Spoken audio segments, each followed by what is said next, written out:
خدا کے پاک کلام میں سے اپنی ہدایت و رہنمائی کے لیے آج ہم دیکھیں گے 2 بادشاہوں کی زندگی کا کمپیریزن دیکھیں گے. We are going to compare 2 kings اور ان میں سے ایک بادشاہ کا نام ہے ہیرودیس بادشاہ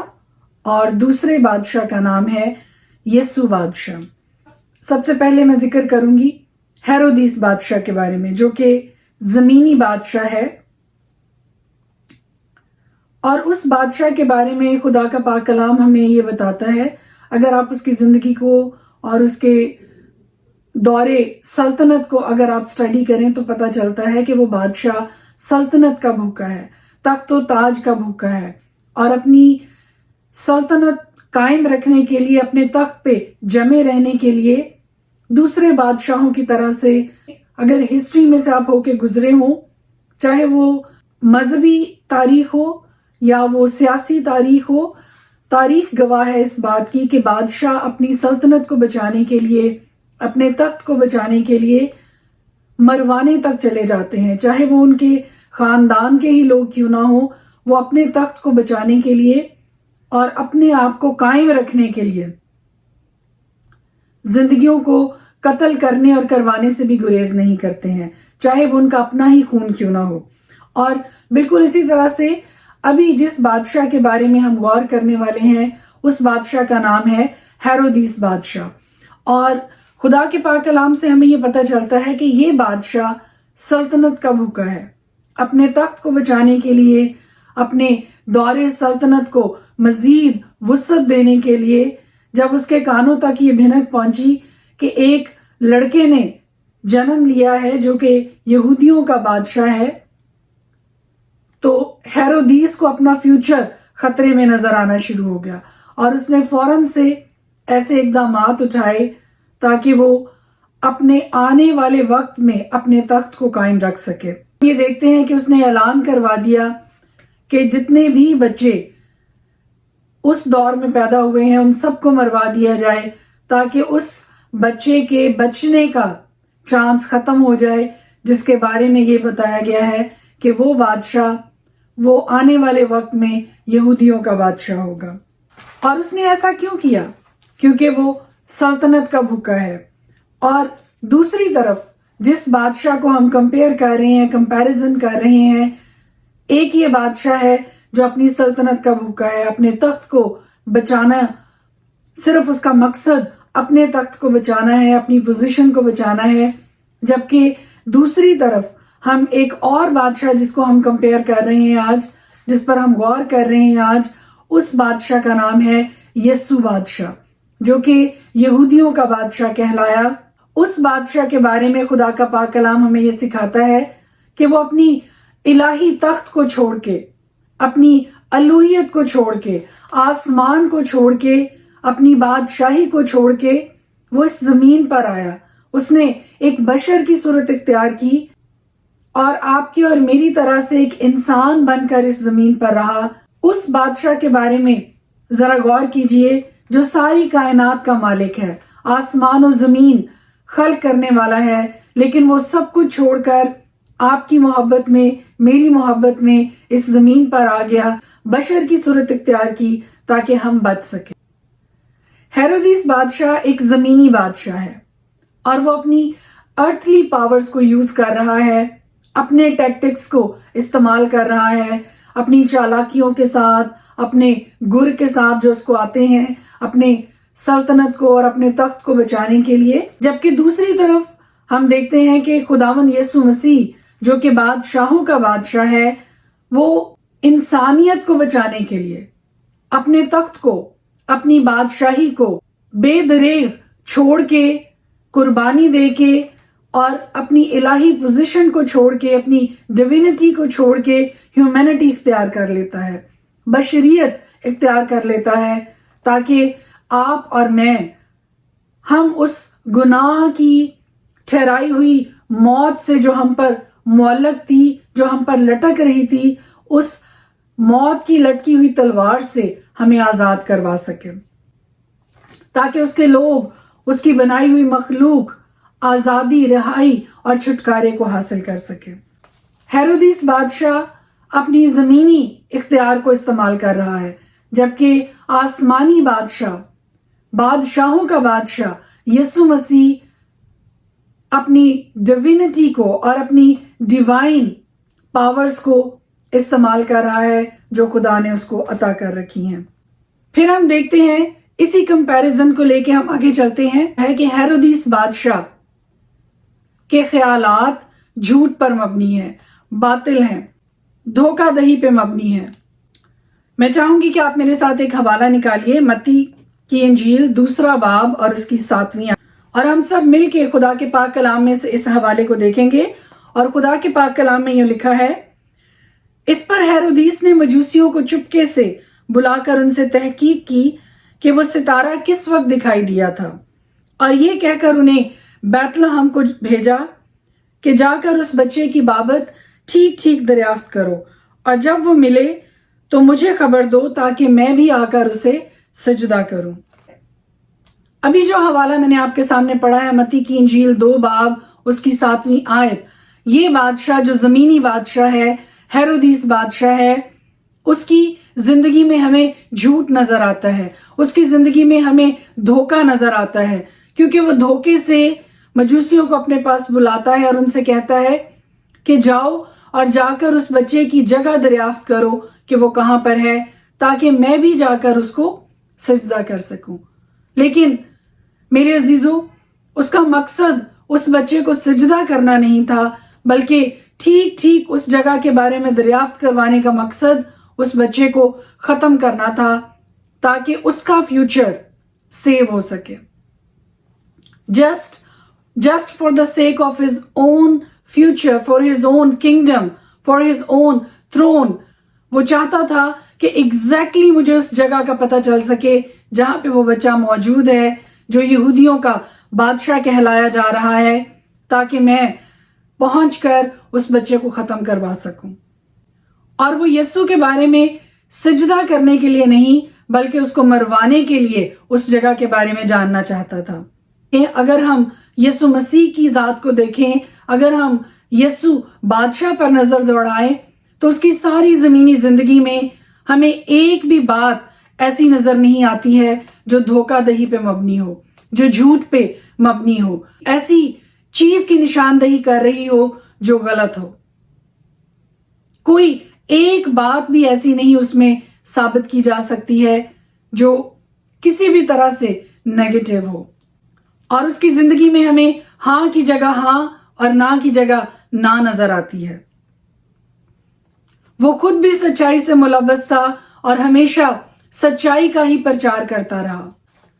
کیونکہ خدا کی ذات کے بارے میں کلام مقدس یہ فرماتا ہے کہ خدا پاک ہے اور وہ بدی کو دیکھ نہیں سکتا۔ زکائی کی کہانی اگر آپ دیکھیں تو زکائی کا واقعہ کتنی خوبصورتی سے یہ بتاتا ہے کہ اس سر سے لے کے پاؤں تک سچائی کے پیکر کے ساتھ جب کوئی جڑ جاتا ہے تو وہ سچائی اس کو بھی آزاد کر دیتی ہے۔ زکائی کی کہانی دیکھ لیجئے، اس نے جتنے لوگوں سے پیسہ لیا اپنا آدھا مال غریبوں میں بانٹ دے، اور جس کسی کا ناحق لیا تھا اس کو 4 گنا ادا کیا، 4 گنا زیادہ ادا کیا۔ اور کیوں ایسا کیا؟ کیونکہ اس کا انکاؤنٹر، اس کا ٹکراؤ اس سچائی کے پیکر کے ساتھ ہوا جو سر سے لے کے پاؤں تک سچائی ہے، برحق ہے، راہ، حق اور زندگی ہے۔ خدا کا کلام بڑی وضاحت کے ساتھ ہمیں بیان کرتا ہے کہ تم سچائی کو جانو گے اور سچائی تمہیں آزاد کرے گی۔ زکائی کو اسی سچائی نے آزاد کیا، متی محصول لینے والے کو اسی سچائی نے آزاد کیا۔ اس میں کسی طرح کا کوئی دھوکہ، کوئی جھوٹ، کوئی ایسی بات اس کے اندر پائی نہیں جاتی ہے۔ اور جب ہم مجوسیوں کی طرف غور کریں تو ہیرودیس بادشاہ خود بھی دھوکے میں زندگی بسر کر رہا ہے اور مجوسیوں کو بھی اسی راہ پہ چلانا چاہتا ہے۔ اس نے ان کے بھی کانوں میں وہ دھوکہ دہی کا پلان ان کے کانوں میں بھی ڈال دیا کہ تم جاؤ اور آ کر چپکے سے مجھے خبر کرو کہ وہ کہاں پر ہے، تاکہ میں بھی جا کر اس کو سجدہ کر سکوں۔ لیکن